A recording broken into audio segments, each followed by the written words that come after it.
मेरे सामने मस्जिद अक्सा के वो हालात हैं कि जहाँ तरावी पढ़ते हुए लोगों को लहूलुहान किया गया। जो उम्मत मुस्लिमा के हालात हैं, कुछ भी जो बंदा दर्द दिल रखता है, आज वो सोचने पे ज़रूर मजबूर है कि हर जगह उम्मत मुस्लिमा ही क्यों जुल्म का शिकार है। ऐसे हालात से बचने के लिए हमें क्या करना चाहिए? खाकम बदहन हमारे पास क्या गारंटी है कि जो कुछ आज मस्जिद अक्सा में हो रहा है वो कल यहाँ नहीं होगा? माज़अल्लाह, अल्लाह हमेशा महफूज रखे। लेकिन कुफर इस हद तक दलेर हो चुका है, जसारत कर रहा है। एक हदीस शरीफ पहले भी किसी मौका पर मैंने आपको सुनाई होगी। रसूल अकरम सल्लल्लाहु अलैहि वसल्लम ने फरमाया था, ये जो मस्जिद अक्सा में तरावी में वाक़या पेश आया, उस हदीस में इसका जिक्र है। रसूल पाक सल्लल्लाहु अलैहि वसल्लम ने सदियों पहले गैब की खबर दी। मुस्तदरक लिल हाकिम में वो हदीस शरीफ है, लयंतक़िदन्न उरल इस्लाम उर्वतन उर्वा। ये जो दीन इस्लाम मैं लेके आया हूँ, इस पर हमले होंगे और इसके कड़े एक एक करके टूटेंगे। यानी कड़े तशबीह दी के वो सहारे के जिनको पकड़ के उम्मत अपना सफर कर रही होगी, तो दुश्मन एक एक उम्मती को शिकार करने की बजाय कड़े पर हमला करेगी कि जिसने वो पकड़ा है वो ही गिर पड़े। तो एक कड़ा टूटने से लाखों करोड़ों वो तूफाने जिंदगी की नजर हो जाएं। तो रसूल पाक सल्लल्लाहु अलैहि वसल्लम ने बड़ी मेहरबानी फरमाते हुए ये निशानदेही की, बजाय इसके कि तुम हर कड़े की तरफ पहरा देने के लिए निकलो, मैं तुम्हें एक जगह बताता हूं, उस जगह इकट्ठे होकर पहरा दो, तो पीछे जितने कड़े हैं सब महफूज हो जाएंगे। और अगर वहां तुमने पहरा ना दिया तो फिर एक एक करके टूटता चला जाएगा।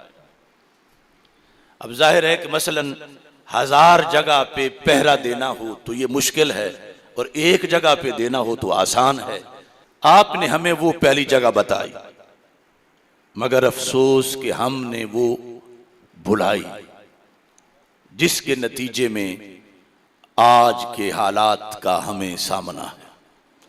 सरकार सल्लल्लाहु अलैहि वसल्लम ने तो कोई कमी नहीं छोड़ी, यानी इस मरहले की भी रहनुमाई सरकार ने फरमाया अव्वलुहुन्ना नक़दन अल हुक्म व आखिरुहुन्ना अस्सलाह।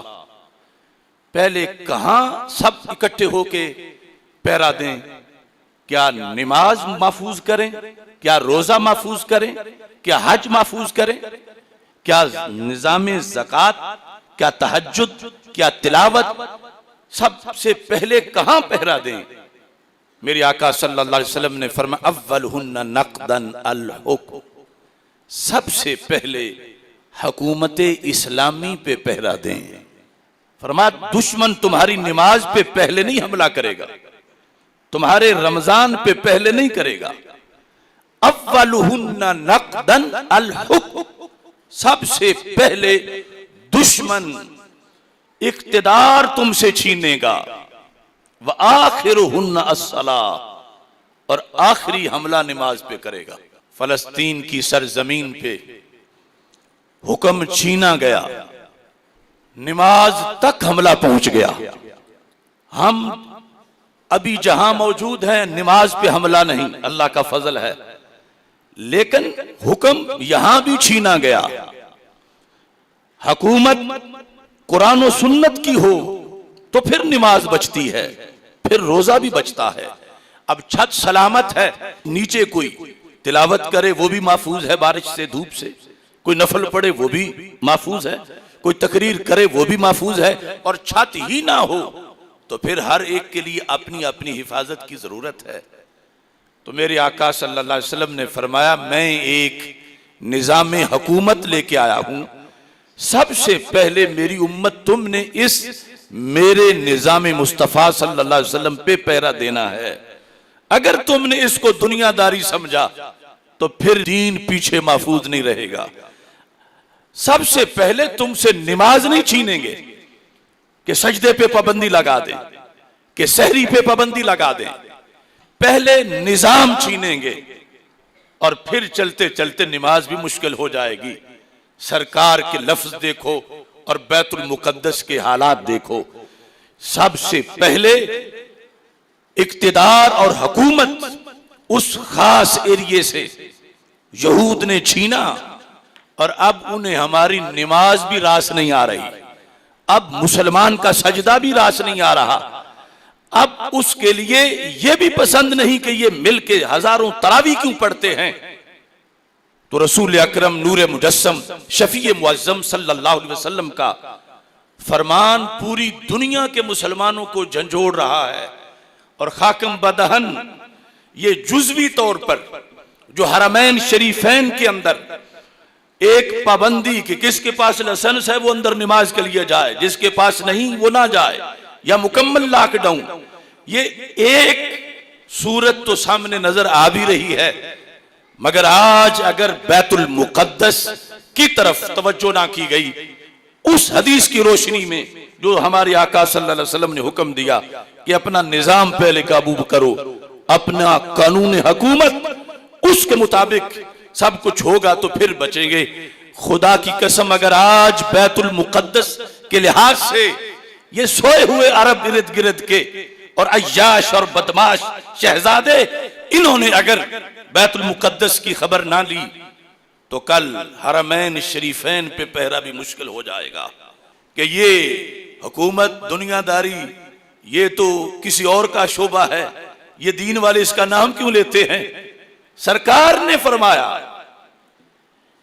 कानत बनु इसराइल तसूसुहुमुल अंबिया, फरमाया बनी इसराइल की सियासत, ये लफ्ज सियासत सरकार ने बोला, अगरचे उसका वो माना नहीं जो आज लिया जा रहा है, इस्लाहे अवाम। फरमाया ये सारा काम नबी करते थे, गैरों ने ये फलसफा बनाया कि ये जो निजाम चलाने वाली सीट है ये दुनियादारी है, ये वो गैरों को दे दो। उन्होंने हमसे छीनने के लिए लोगों के जहन पायजन किए और सीट छीन ली, अपने एजेंट बिठा दिए। और रसूल पाक सल्लल्लाहु अलैहि वसल्लम की हदीस आज पूरी दुनिया में मुसलमानों को झंझोड़ रही है कि कहीं रोहिंग्या मुसलमानों का मसला है, कहीं कश्मीरियों का है, कहीं फलस्तीनियों का है।